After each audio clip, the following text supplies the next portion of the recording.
में पेसा पीईएसए नियमावली 2025 को लेकर हाल ही में बहुत बड़ी प्रगति हुई है। मुख्यमंत्री हेमंत सोरेन की अध्यक्षता में राज्य कैबिनेट ने 23 दिसंबर 2025 को झारखंड पंचायत अनुसूचित क्षेत्रों में विस्तार नियम 2025 के ड्राफ्ट को मंजूरी दे दी है। यह कदम इसलिए ऐतिहासिक है क्योंकि 1996 में केंद्रीय कानून बनने के बाद झारखंड में नियमों रूल्स के अभाव में ये अब तक पूरी तरह प्रभावी नहीं हो पाया था। यहां इसकी नियमावली और लागू होने की प्रक्रिया का विस्तृत विवरण दिया गया है। 1. नियमावली की मुख्य बातें की रूल्स। नए नियमों के तहत ग्राम सभाओं को सुपर पावर दी गई है। अब गांवों के विकास और संसाधनों पर सीधा नियंत्रण ग्रामीणों का होगा। जल, जंगल, जमीन पर अधिकार। ग्राम सभा को अपने क्षेत्र में जल संसाधनों, लघु वनोपज, माइनर फॉरेस्ट प्रोड्यूस और भूमि प्रबंधन का वैधानिक अधिकार होगा। भूमि अधिग्रहण पर रोक। किसी भी सरकारी या निजी परियोजना के लिए भूमि अधिग्रहण से पहले ग्राम सभा की अनिवार्य सहमति लेनी होगी। साथ ही जनजातीय भूमि के अवैध हस्तांतरण को रोकने की शक्ति भी ग्राम सभा के पास होगी। खनिज और खनन। लघु खनिजों, बालू, पत्थर आदि के खनन पट्टे के लिए ग्राम सभा की सिफारिश जरूरी होगी। पारंपरिक नेतृत्व। ग्राम सभा की बैठकों की अध्यक्षता मानकी, मुंडा प्रधान या मांझी जैसे पारंपरिक ग्राम प्रधान ही करेंगे। महिलाओं की भागीदारी। बैठकों के कोरम न्यूनतम उपस्थिति के लिए 1/3 महिलाओं की उपस्थिति अनिवार्य की गई है। 2. लागू होने की वर्तमान स्थिति और प्रक्रिया। कैबिनेट से मंजूरी मिलने के बाद अब इसे जमीन पर उतारने के लिए निम्नलिखित प्रक्रिया पूरी की जा रही है। Gazette notification.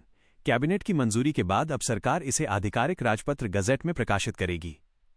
नोटिफिकेशन जारी होते ही ये कानून पूरे राज्य के अनुसूचित क्षेत्रों में प्रभावी हो जाएगा। अनुसूचित क्षेत्रों का दायरा। ये नियम झारखंड के 13 पूर्ण अधिसूचित जिलों और 2 आंशिक जिलों कुल 15 जिले में लागू होगा। इसमें लगभग 16,022 गांव और 2,074 पंचायतें शामिल हैं। ग्राम सभाओं का सीमांकन।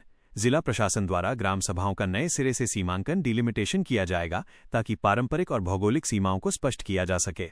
दस्तावेजीकरण। पारंपरिक ग्राम सभाओं को अपनी परंपराओं और नियमों को लिखित रूप में दर्ज कर सरकार को भेजना होगा ताकि उन्हें आधिकारिक मान्यता मिल सके। 3. चुनौतियां और विरोध। हालांकि सरकार इसे बड़ी उपलब्धि बता रही है, लेकिन कुछ आदिवासी संगठनों जैसे आदिवासी बुद्धिजीवी पीईएसए कानून मुख्य रूप से 5वीं अनुसूची 5th शेड्यूल के अंतर्गत आने वाले क्षेत्रों में लागू होगा। इसके दायरे में झारखंड के कुल 15 जिले आते हैं, जिनमें से 13 जिले पूरी तरह से और 2 जिले आंशिक रूप से शामिल हैं। यहां उन जिलों की विस्तृत सूची दी गई है। पूर्णतः अधिसूचित जिले 13 जिले। इन जिलों के सभी प्रखंड, ब्लॉक्स और पंचायतें पेसा कानून के दायरे में आएंगी।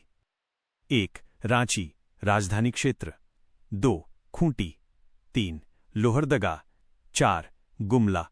5. सिमडेगा। 6. पूर्वी सिंहभूम जमशेदपुर। 7. पश्चिमी सिंहभूम चाईबासा। 8. सरायकेला खरसावा। 9. दुमका। 10. जामताड़ा। 11. पाकुड़। 12. साहिबगंज। 13. लातेहार। आंशिक रूप से अधिसूचित जिले 2 जिले। इन जिलों के केवल कुछ विशिष्ट प्रखंड या क्षेत्र ही पेसा के अंतर्गत आते हैं।